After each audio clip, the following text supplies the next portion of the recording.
Le voy a pedir que abra su Biblia en Éxodo 26, 31 al 33.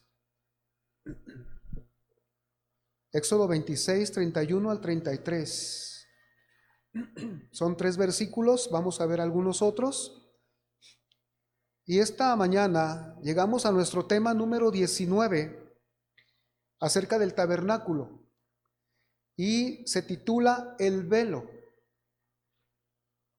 Si hay un elemento, hermanos, en el tabernáculo que tiene mucho significado, que es el clímax, porque nosotros comenzamos de afuera hacia adentro, a ver cómo nos revelaba Dios su plan de salvación para nosotros, y algo que es el clímax es este velo que está lleno de significado, y tiene mucha enseñanza, hermanos, acerca de nuestra salvación. Este velo se encontraba en el lugar santo, entre el lugar santo y el lugar santísimo.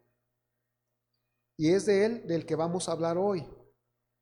Éxodo 26, 31 dice: también harás un velo de azul, púrpura, carmesí y lino torcido.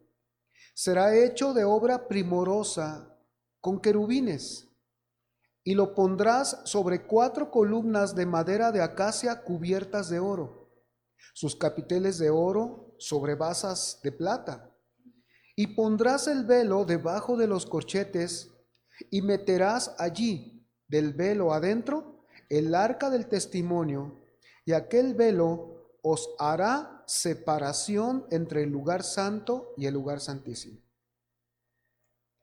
Hasta lo que llevamos estudiado, hermanos, hemos visto cómo se ha desarrollado proféticamente el plan de nuestra salvación en el tabernáculo, en sus muebles. Vimos el altar de bronce y la fuente, y estos 2 muebles pertenecen a lo que son los atrios o el atrio del tabernáculo. Luego vimos la mesa de los panes de la proposición, vimos el candelero de oro y vimos el altar del incienso, y esos 3 muebles pertenecen al lugar santo. Ahí están. Pero también, hermanos, no debemos pasar por alto las 2 puertas que hemos visto. Esas dos puertas,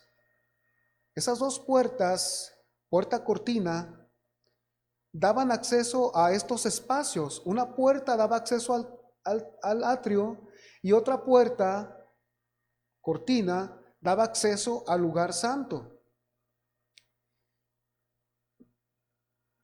El Señor Jesús dijo en Juan 12:6 que Él era el camino, que Él era la verdad y que Él era la vida, y que nadie podría llegar hasta Dios si no era por medio de Él.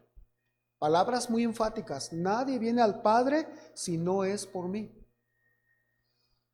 Así que en esto, hermanos, o esto nos recuerda que cuando Jesús estaba diciendo esto, Él decía que Él era la puerta que daba acceso al atrio, llamada el camino. También Él dijo que Él era la puerta que daba acceso al lugar santo, y esa puerta se llamaba la verdad, que ya la vimos. Pero ahora, hermanos, nos dice que hay una tercer puerta o velo, y esta puerta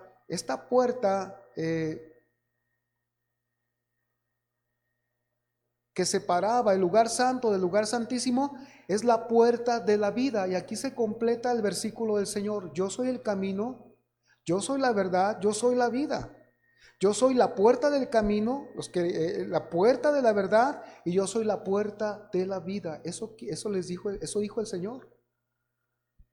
Así que en el versículo 7 de Juan, hermanos, Juan 14:7, el Señor está hablando con sus discípulos y les dice: si me conocieseis, también a mí, si me conocieseis, también a mi Padre conoceríais. Y desde ahora le conocéis y le habéis visto. Y en la traducción lenguaje actual dice, allí les dice a sus discípulos: si ustedes me conocen a mí, también conocerán a mi Padre. Y desde ahora lo conocen porque lo están viendo.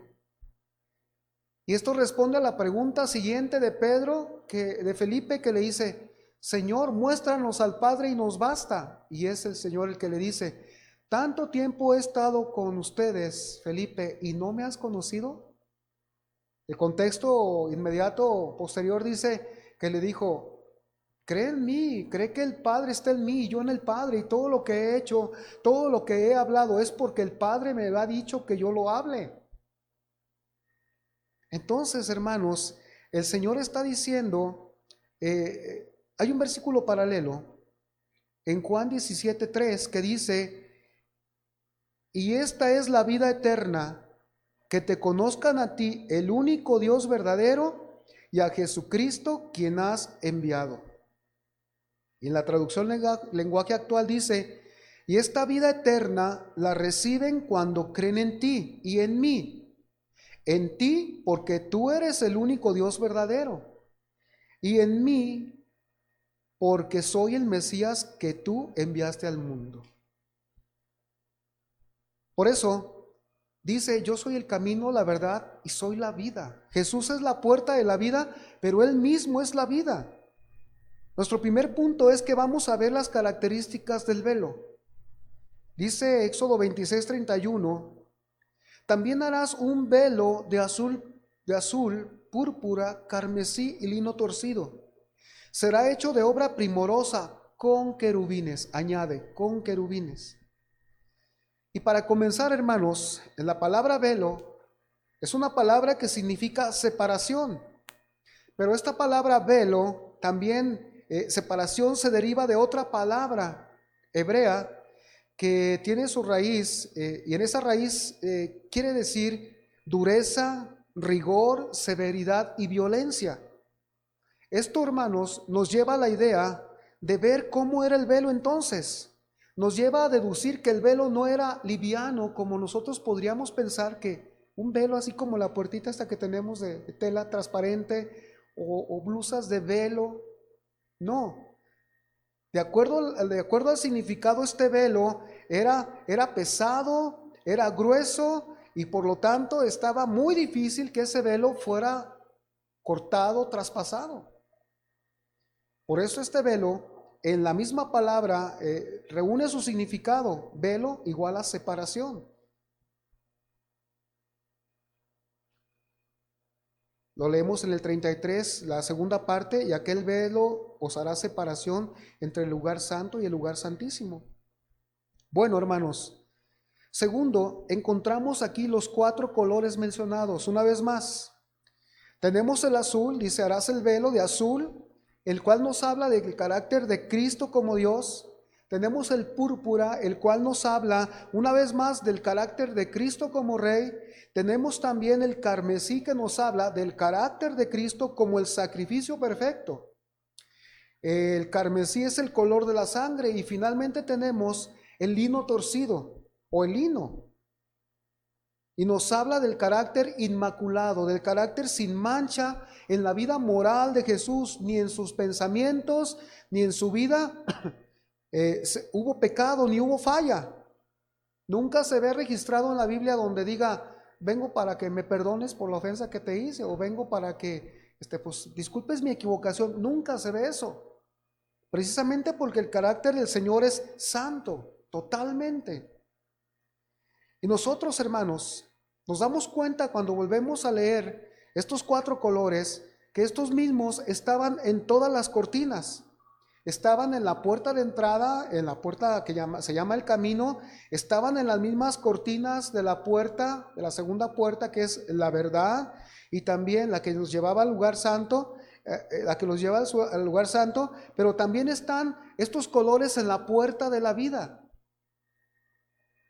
Con esto nos lleva a entender, hermanos, que Cristo, el carácter de Cristo está desde la entrada hasta el final. Que Cristo es la puerta de la salvación, la puerta que nos lleva también, la puerta de la salvación, la puerta al atrio, pero también Él es la puerta de la comunión, la puerta que nos abre y nos da acceso al lugar santo, al lugar de la comunión, a las cosas más profundas de Dios. Y también Él es la puerta por la que recibimos la vida eterna que Dios imparte a todo aquel que ha reconocido a su Hijo como suficiente y único Salvador. Por eso dice: yo soy la vida, yo soy la puerta de la vida. Nadie puede venir a la vida, ni nadie puede recibir la vida celestial, la vida del Padre, la vida de Dios mismo, si no viene por mí. Ahora, si seguimos con cuidado, hermanos, el número 4 vemos que son 4 colores. Y también más adelante dice que son 4 columnas. Lo vamos a ver después. Pero podemos primero adelantar las medidas de ambos lugares, del lugar santo y del lugar santísimo. El lugar santo medía 10 metros de largo por 5 de ancho. Quiero que note el número 5. Y el lugar santísimo medía 5 por 5. O sea, el lugar santísimo forma un cuadrado perfecto, como lo vimos en otra lección, acerca del cuadrado, del cuadrilátero. Forma un cuadrado perfecto porque sus ángulos son de 90 grados y si sumas los 90 grados, te va a dar un resultado de 360 grados, que es el valor, es la medida de la circunferencia perfecta. Esto nos habla de la perfección que hay en Cristo. Esto nos habla de la perfección que hay en Él porque Él es Dios. Cuando nosotros vemos el número 5, le decía que pensara en eso. Si usted puede leer desde el principio, cuando se dieron las medidas desde el monte Sinaí, todas tenían el número 5 en múltiplos. Por eso le decía 10 por 5. 5 al doble son 10. Pero el 5 está ahí. Y el 5 lo va a encontrar en todo lugar. Lo encontramos también en las 5 columnas que están para entrar al lugar santo.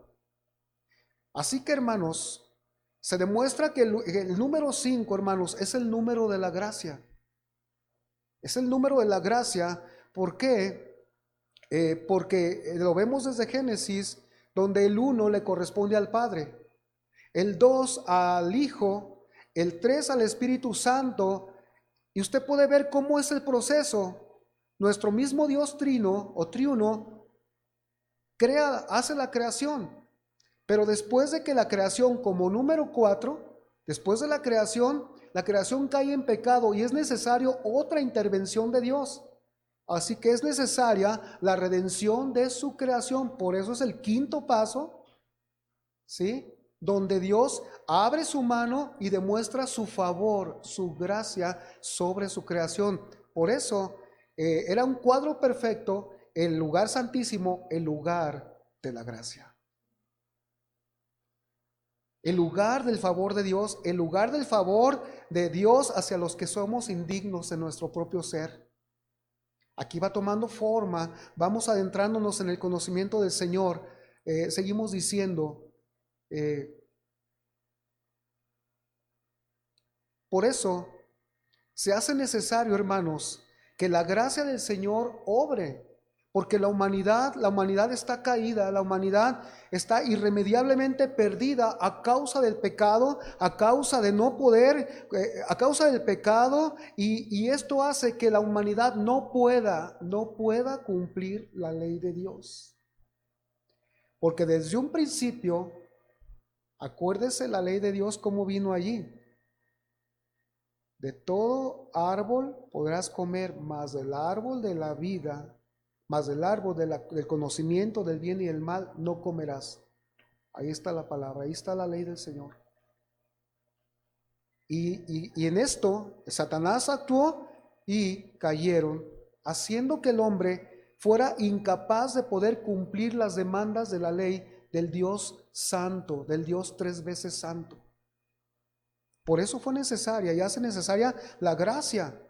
Además, es necesaria porque Dios necesita, o Dios tenía que intervenir para sacar a la humanidad de semejante pozo de oscuridad en la que se encuentra y en la cual nos encontrábamos tú y yo. Por eso es importante, hermanos, el conocimiento hoy de lo que significa el velo para nuestras vidas como cristianos. Vemos ahí entonces, para aclarar este punto, vamos a Éxodo 26:33. Dice, y pondrás el velo debajo de los corchetes y meterás allí del velo adentro el arca del testimonio, y aquel velo os hará separación entre el lugar santo y el santísimo. Pondrás el propiciatorio sobre el arca del testimonio en el lugar santísimo. Aquí la palabra propiciatorio dice, pondrás el propiciatorio. La palabra propiciatorio era la tapa del arca del testimonio. El arca, que va a ser el próximo mueble y último que vamos a ver en el tabernáculo, era el único mueble que estaba en el lugar santísimo, el arca del pacto. Pero el arca del pacto en su interior tenía tres cosas: el maná, tenía una muestra de maná ahí, tenía la vara de Aarón que reverdeció como la autoridad de Dios, pero también tenía las tablas de la ley de Dios ahí dentro. Y toda esa caja, esa arca, estaba tapada con una tapa, válgame la redundancia, donde esa tapa se llamaba propiciatorio. Y la palabra propiciatorio, como dijimos, estamos mencionándola, también se le llama el asiento de la misericordia de Jehová, el propiciatorio. Y es que, hermanos, se le llama así porque en esa tapa se depositaba la sangre de la víctima inocente cada año solo por el sumo sacerdote, y esto para expiar los pecados de él y de todo el pueblo. Y entraba solamente una vez. No entraba continuamente, sino una vez al año, y la sangre de la víctima inocente la llevaba y la ponía encima del propiciatorio, encima de la tapa del arca del pacto. Y Dios, cuando se agradaba de la ofrenda, descendía su gloria. Miraba la sangre en el propiciatorio, descendía su gloria. Y el libro de los Romanos nos dice que Dios ha puesto a Jesucristo como propiciación por nuestros pecados. O sea que Él está satisfecho, ¿sí? Él está satisfecho con la obra que Cristo hizo por nosotros. Seguimos adelante. Y yo creo, hermano,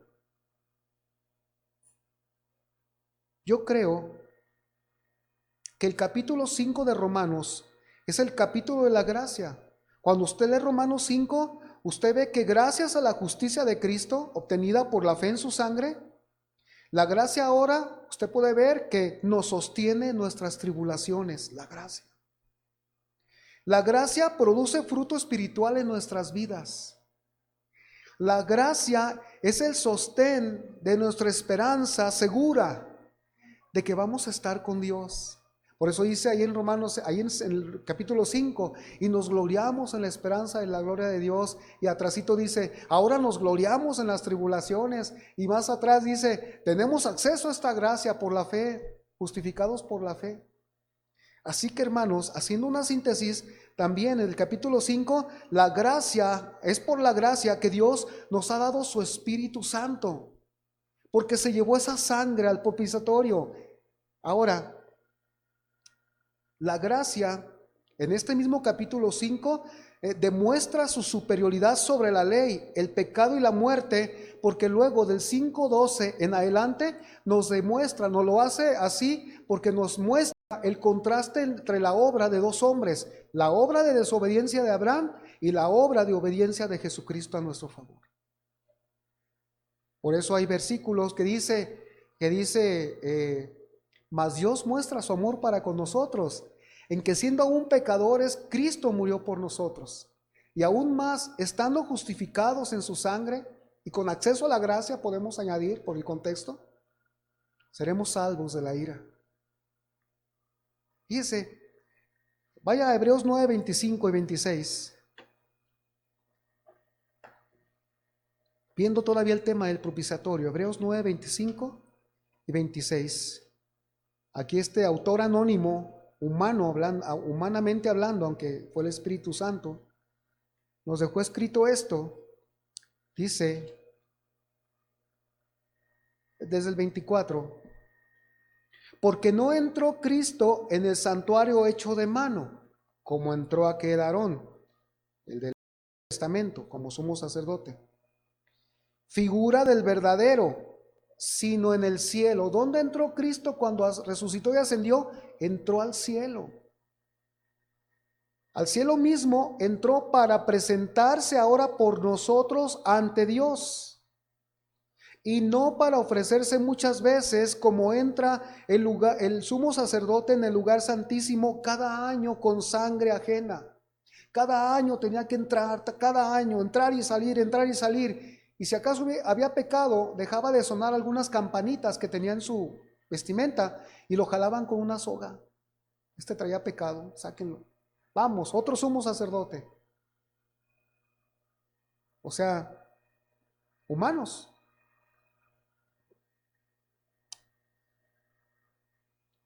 Y no para ofrecerse muchas veces, como entra el sumo sacerdote en el lugar santísimo cada año con sangre ajena. Cristo entró una sola vez y entró por medio de su sangre. Por eso el apóstol Juan el Bautista dice, he aquí el Cordero de Dios que quita el pecado del mundo con su sangre. Esa misma sangre, o sea, su sacrificio, la vez pasada hablamos que no era llevar literalmente la sangre, no llevó su vasito con sangre, no, está hablando que llevó su sacrificio basado en el derramamiento de su sangre se quedó aquí. Pero la sangre, o sea, su vida fue la que llevó ahí adelante. Pero ya estaba profetizado porque el sumo sacerdote ese sí llevaba sangre física. Para ilustrarnos a nosotros y entender cómo el sacrificio de Cristo es tan eficaz para cada uno de nosotros, y por ese motivo la gracia del Señor está para todos y cada uno de nosotros. El velo hace la separación. Ahora, vamos con las columnas y los querubines. Continuando en el versículo 31 de Éxodo, vemos que en la segunda parte dice que este velo tendría que llevar bordados al frente querubines. En el versículo 32, vamos a Éxodo 26, 32. Dice, y lo pondrás sobre 4 columnas de madera de acacia, cubiertas de oro, sus capiteles de oro sobre basas de plata. Bueno, ahorita dejamos ahí un poco la mención de los querubines. Vemos que el velo tenía que estar sostenido por 4 columnas, como mencionamos hace un rato. Y esas columnas estaban cubiertas, eran de acacia y cubiertas de oro. Ya vimos también, como hemos visto en otro tiempo, que esto significa, nos habla de la doble naturaleza de Cristo. Dios mismo, hombre, ¿sí? Pero también vemos que sus bases, las bases de estas columnas iban a ser de plata. La base de esta columna, la plata significa redención y la plata es símbolo de dinero. Como es redención, es el precio pagado. Es el precio pagado. Es el precio que ha costado la redención del hombre, la salvación. Ahora, las columnas tenían bordados querubines. ¿De qué nos habla esto? Estos ángeles, querubines son ángeles muy poderosos. Estos querubines se encuentran cuidando, se encuentran guardando la santidad del trono de Dios. Son seres impresionantes. En Ezequiel y en Apocalipsis se describen. Dice que eran 4 seres vivientes. Dice que tenían ojos por delante, ojos por detrás, y que su adoración, en Apocalipsis 4 lo puede leer, su adoración era día y noche, ¿sí? O constante, era santo, santo, santo es el Señor Todopoderoso. Es más, vamos a verlo. Apocalipsis 4.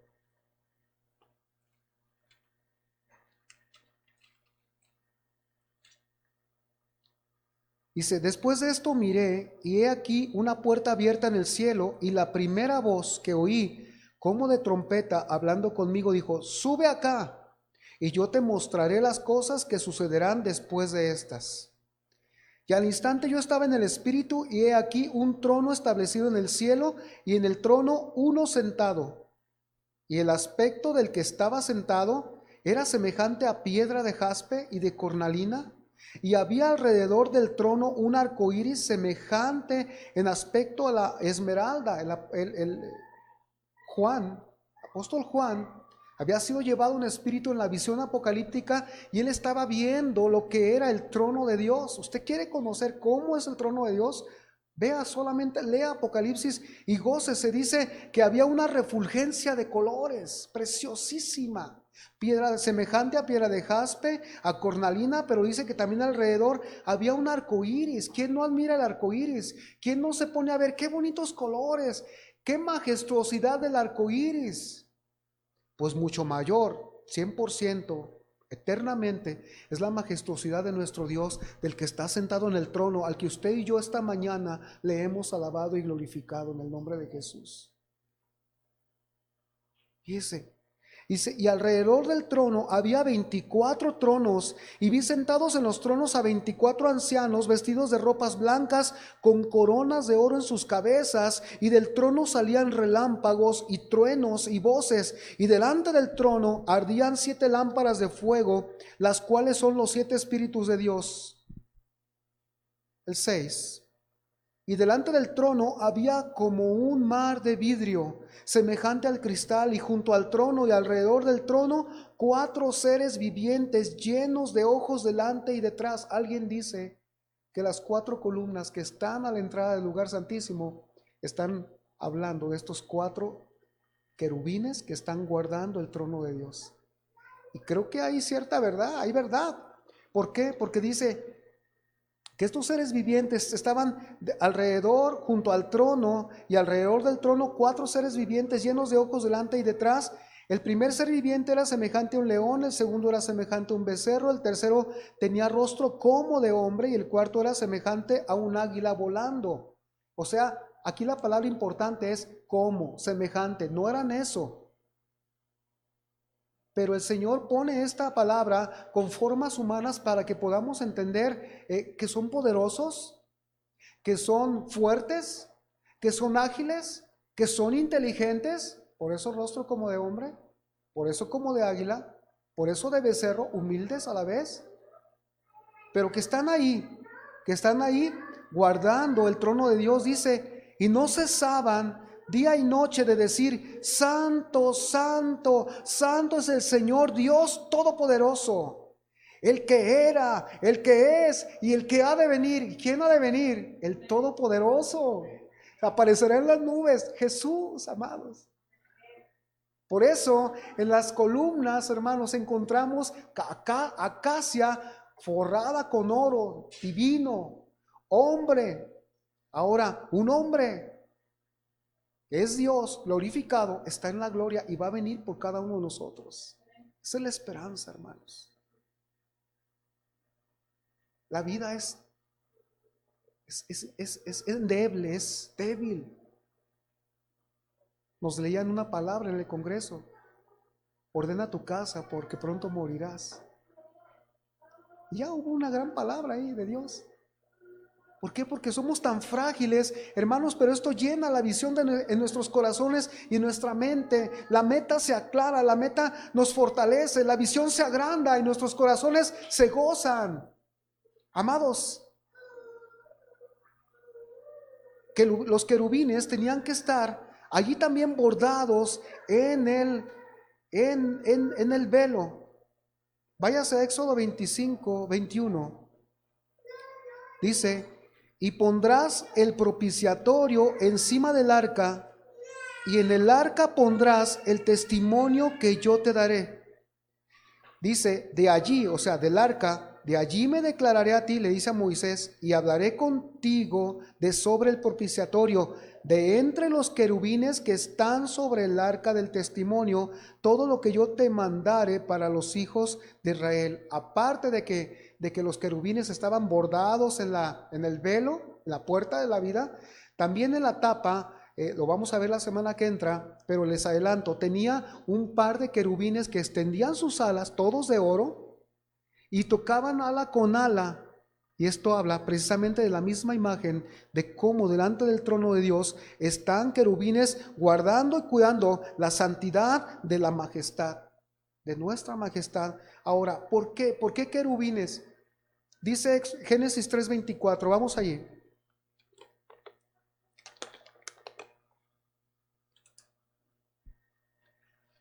Después que el hombre pecó, dice Dios, echó pues fuera al hombre y puso al oriente del huerto de Edén, ¿qué puso? Querubines.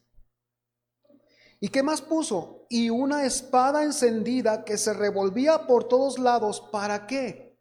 Para guardar, para cuidar el camino del árbol de la vida. Nadie podía llegar a comer de la vida porque la justicia de Dios, que significa la espada, estaba lista para que nadie que fuera digno pudiera pasar. Y el hombre jamás puede lograrlo por sí mismo. Por eso tiene que ser la gracia. Tiene que ser la sangre derramada en el propiciatorio para que nosotros podamos, hermanos, agradecerle a Dios y entrar a comer de la vida cada día fortaleciéndonos. Dice aquí en mi comentario, al decirle Dios a Moisés que le pusiera querubines al propiciatorio, querubines a la cortina, nos habla de la tremenda separación que hay entre Dios y el hombre, y que tan solo si alguien se atrevía, como los sacerdotes, a mirar detrás del velo, inmediatamente iba a caer fulminado por la tremenda santidad de Dios. Esto nos lleva, hermanos, a pensar en que la santidad de Dios no admite pecado, la santidad de Dios no admite maldad alguna. Dice un salmo, limpio eres de ojo, Dios, limpio eres de ojos para ver el pecado, Señor. Y esa es la gran diferencia de nuestra fe con la de otros, que nosotros creemos en el Dios tres veces santo, un Dios que no tuvo que intervenir la mano humana para erigirlo y que el hombre diera su devoción. No, amados,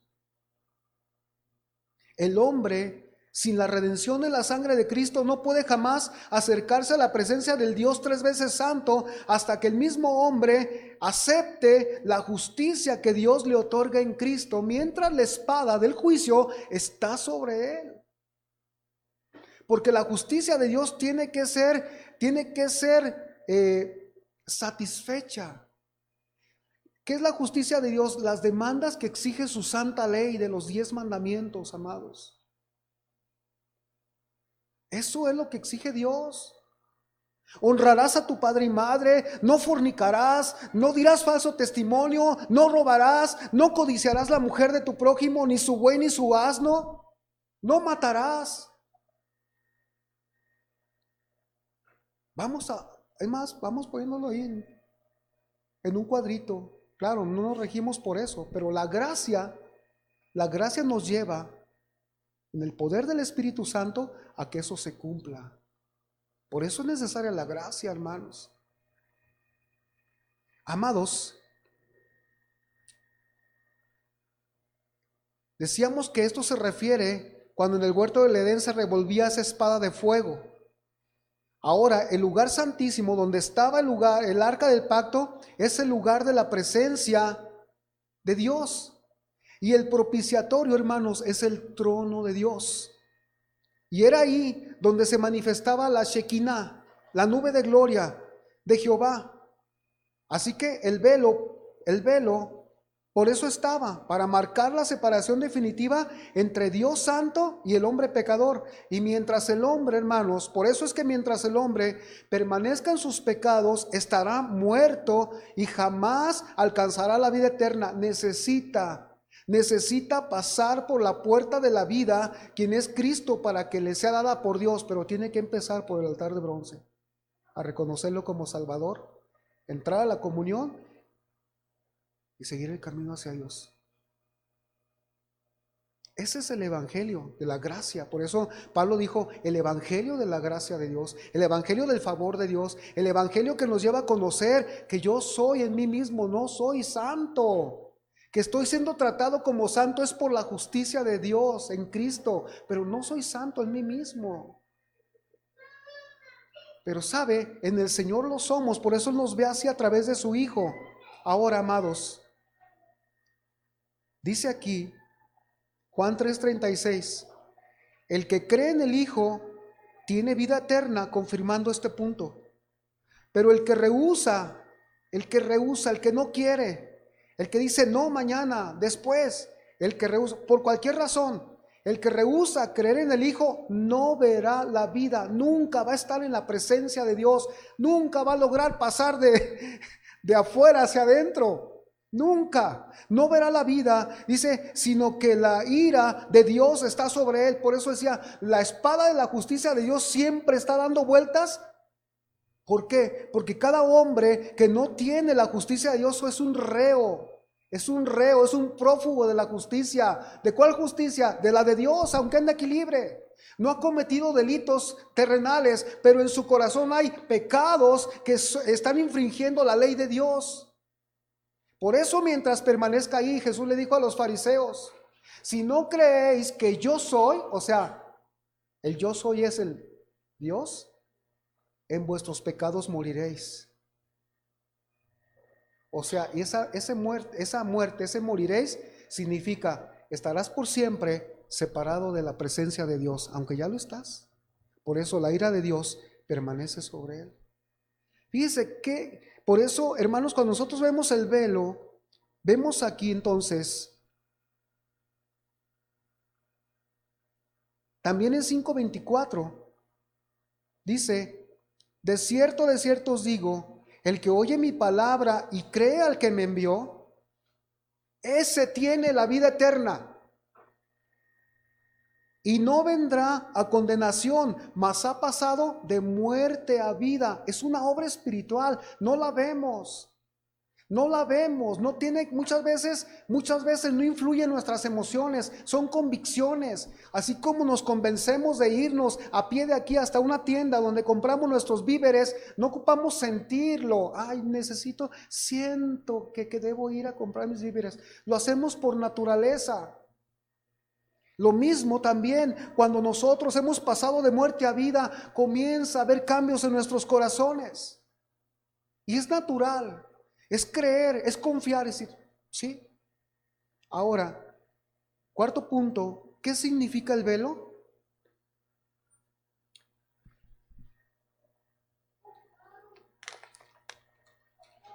Por principio de cuentas, hermanos, ya vimos que es una barrera que marca la separación entre Dios y el hombre. La presencia de Dios completamente es inalcanzable para todo ser humano no redimido. Pero por otro lado, para los que hemos sido redimidos, vamos a Hebreos 10:19. Dice, así que, hermanos, teniendo libertad para entrar en el lugar santísimo por la sangre de Jesucristo, por el camino nuevo y vivo que Él nos abrió a través del velo, ¿y qué dice? Esto es de su carne.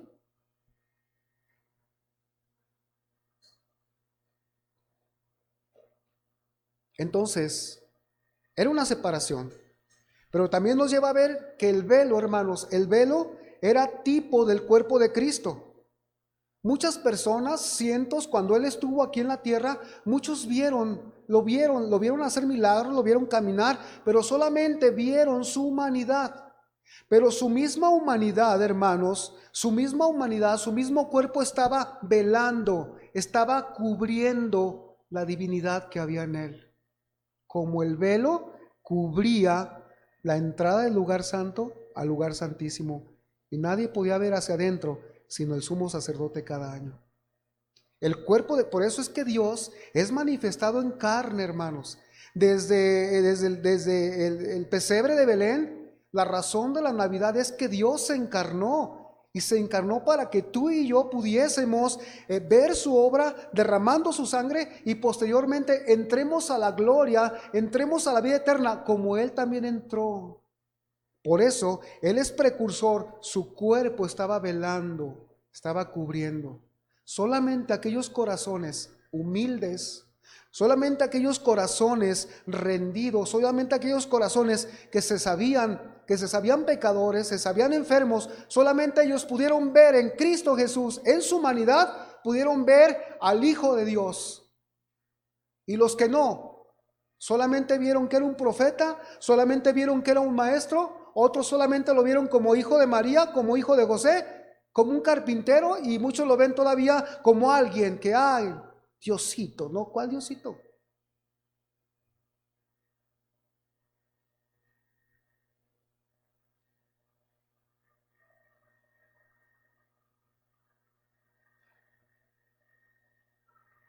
Era necesario entonces, hermanos, que ese velo fuera quitado para que se manifestase la entrada a la presencia de Dios. Y es aquí donde el velo, hermanos, la carne de Jesús tuvo que ser sacrificada para que el camino al lugar santísimo, al lugar de la presencia, fuese abierto y los hombres vieron el cumplimiento en sus días hace 2000 años. El cuerpo de Jesús tuvo que ser rasgado, simbolizaba el velo. Y ese velo, ese cuerpo tuvo que ser rasgado por mi pecado, por tu pecado, por tu indiferencia, por mi indiferencia. Tuvo que ser rasgado por toda mi negligencia, por todo lo malo que soy. Tuvo que ser rasgado para que yo posteriormente gozara de poder entrar al lugar de la presencia, a que el Señor pudiera extenderme su favor. Amados, ¿no es motivo de agradecimiento? ¿No es motivo de avivar nuestros corazones y levantarlo y decirle, Señor, ¿quién soy yo? ¿Quién es el hombre para que tengas memoria de él? ¿No es un motivo de humillación de nuestros corazones? Alguien que dio su cuerpo y que ya venía a rasgarlo hasta los huesos, a hacerlo una masa sanguinolenta, y puedo describirlo, puede tocar nuestras emociones, pero lo mejor es que toquen el corazón. Eso es lo mejor. Muchas emociones son tocadas con Jesucristo, pero no los corazones, porque hay poca obediencia, poca transformación. Amados, lo digo con el corazón. ¿Sabe? Los hombres aquellos vieron el cumplimiento, amados. Lo vieron. Y dice Mateo 27:50, mas Jesús, habiendo otra vez clamado a gran voz, entregó el Espíritu. Y he aquí, el velo del templo se rasgó en dos. Ese velo estaba en el lugar santísimo, entre el lugar santo y el lugar santísimo. El velo del templo hace 2000 años, un poquito más, se rasgó en dos, de arriba hacia abajo, y la tierra tembló. Y las rocas, dice, se partieron por semejante temblor. Y se abrieron los sepulcros, y muchos cuerpos de santos que habían dormido se levantaron. Grandes fueron los efectos, y fue cuando aquel centurión dijo, en verdad este era el Hijo de Dios. Si se convirtió, Dios lo sabe. Si no, no está con Dios. Jesús acababa de morir, hermanos. Sus labios ya no podían pronunciar palabra. Sus labios ya estaban enmudecidos. Todo lo que tenía que hablar terminó el tiempo, pero ahora el que hablaba por él era el Padre. Por eso el mismo Padre Celestial, Dios, Él fue el que rasgó el velo de arriba hacia abajo. Por iniciativa lo agarró. Imagínense esa escena. Partió el velo. Rasgó el velo de arriba hacia abajo. No fue consecuencia del terremoto, alguien pudiera decir. Sepulcros abiertos, resurrección de los muertos. Pero lo que primero sucede es que se rasga el velo, y después sucede lo demás. Y esto, hermanos, es lo que ha traído los cambios a través de los siglos. Esto es lo que ha traído el cambio. Y si en tu corazón Cristo está, tiene que haber cambios. Tiene que haber cambios. Primer cambio, voy a mencionarte ya para terminar. Voy a mencionarte los cambios que han sucedido a través de este milagro del rompimiento del velo. Físicamente, pero rompimiento del velo del cuerpo de Jesucristo. Primero, el camino a Dios está abierto. El camino a Dios está abierto. Con el velo se muestra que por la muerte expiatoria de Cristo se ha abierto el camino de acceso a Dios, a su gloria, a su presencia.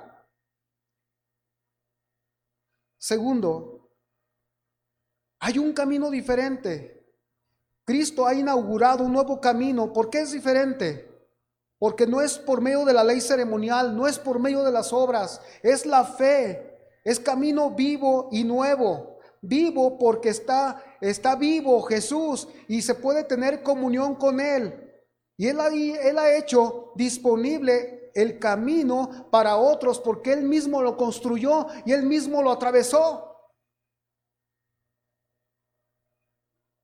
No solo lo construyó, sino que también abrió la puerta y la dejó abierta para todos aquellos que son suyos y hace una invitación constante, eterna, para que todos entremos al trono de la gracia, para que todos caminemos allí, porque estamos allí en la vida del Señor. Dios está satisfecho. Tercero, Dios está satisfecho con la obra de su Hijo.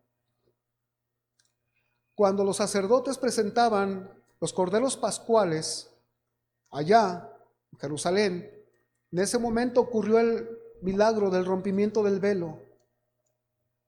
Y esto quiere decir que el verdadero Cordero de Dios ha quitado el pecado de en medio, llevando al hombre a la reconciliación y a la paz con Dios. Cristo tomó nuestros pecados, que eran la verdadera barrera entre Dios y nosotros, y los llevó sobre sí mismo en el monte Calvario.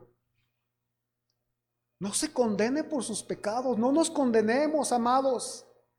El único que puede traer a nuestras mentes lo pasado es el diablo, porque el mismo diablo pensó que había triunfado sobre Jesucristo cuando murió.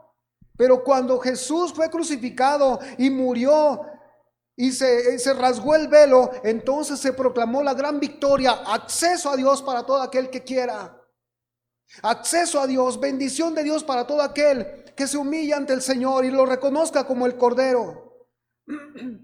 Cuarto, obtuvo redención. Hebreos 9:12 dice: y no por sangre de machos cabríos ni de becerros, sino por su propia sangre entró una vez para siempre en el lugar santísimo con su propia sangre, habiendo obtenido eterna redención. La frase original, hermanos, en griego se lee así, asegurando eterna redención. ¿Qué significa, hermanos?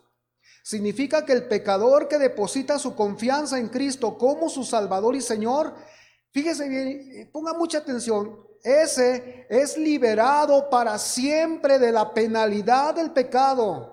Por eso dice eterna redención.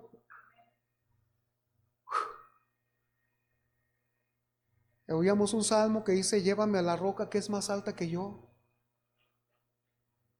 Hermanos, Cristo es la vida.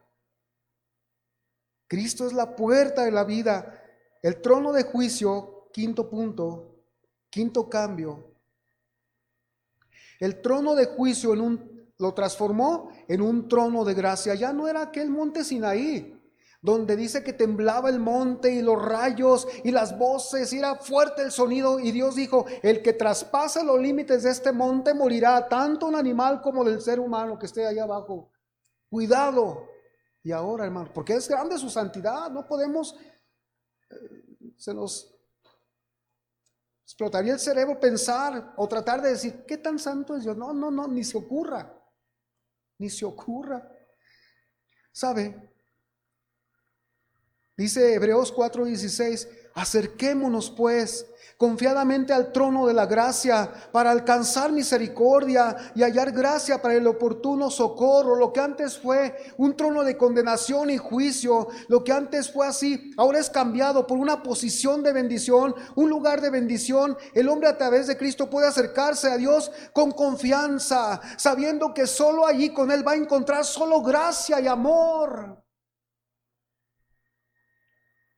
Pero el engaño del corazón del hombre dice: no, pues déjame que sea un poco mejor. No vas a ser mejor. Así te quiere el Señor, así te recibe. Él quiere agaparte. ¿Qué es agaparte? Cobijarte con su amor sin condición. Pero ven y dile: Señor, ayúdame, como dice el cántico. Cámbiame, Señor. Ayúdame, Señor. No lo voy a poder lograr. ¿Por qué? Porque hay un trono de gracia. para todos los que querramos acercarnos y también para el hombre que reconoce a Jesús como el Salvador único y puede entrar a pedirle al Señor lo que necesite. Con esto quiero ilustrar algo acerca de la seguridad de la gracia.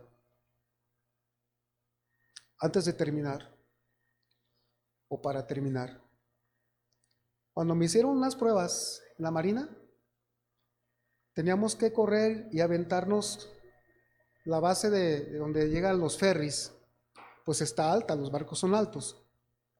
Y hay una base, una rampa, donde por ahí bajaba toda la gente. Y ahí nos hicieron la prueba de valor, los que entramos en la Marina en aquel tiempo. Se las hacen a los cadetes, a todos esos muchachos. Y muchos quedaron descalificados por esto.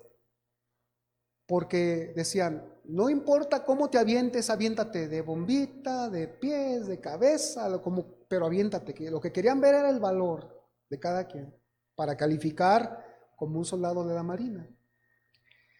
Y unos amigos o aspirantes a las fuerzas navales corrieron, más de alguno corría y se detuvo al empiezo de la base, de la base donde se tenía que echar el brinco. Y cuando voltea, porque estábamos todos atrás, y me dicen, a ver, ahora usted. Y estábamos atrás y él dijo, se detiene y le dice al comandante, oiga, ¿no pego?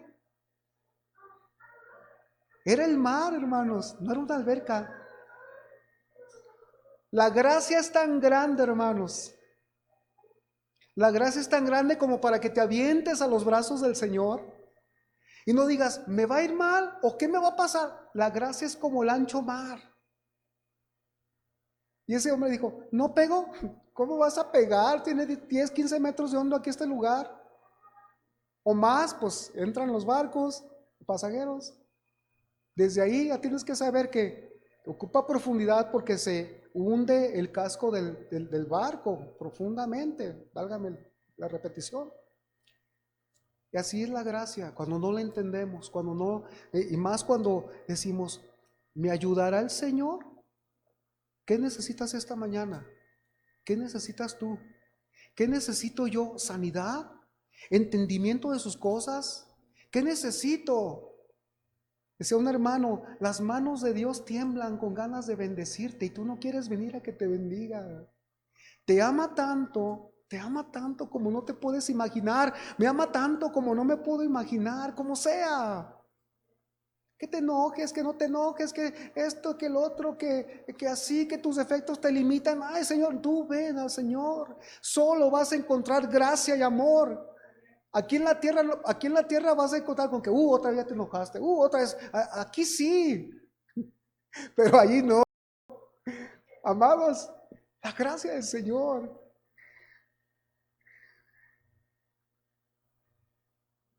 Confianza encontramos cuando vamos al trono de la gracia, porque ahí hallamos socorro para nosotros.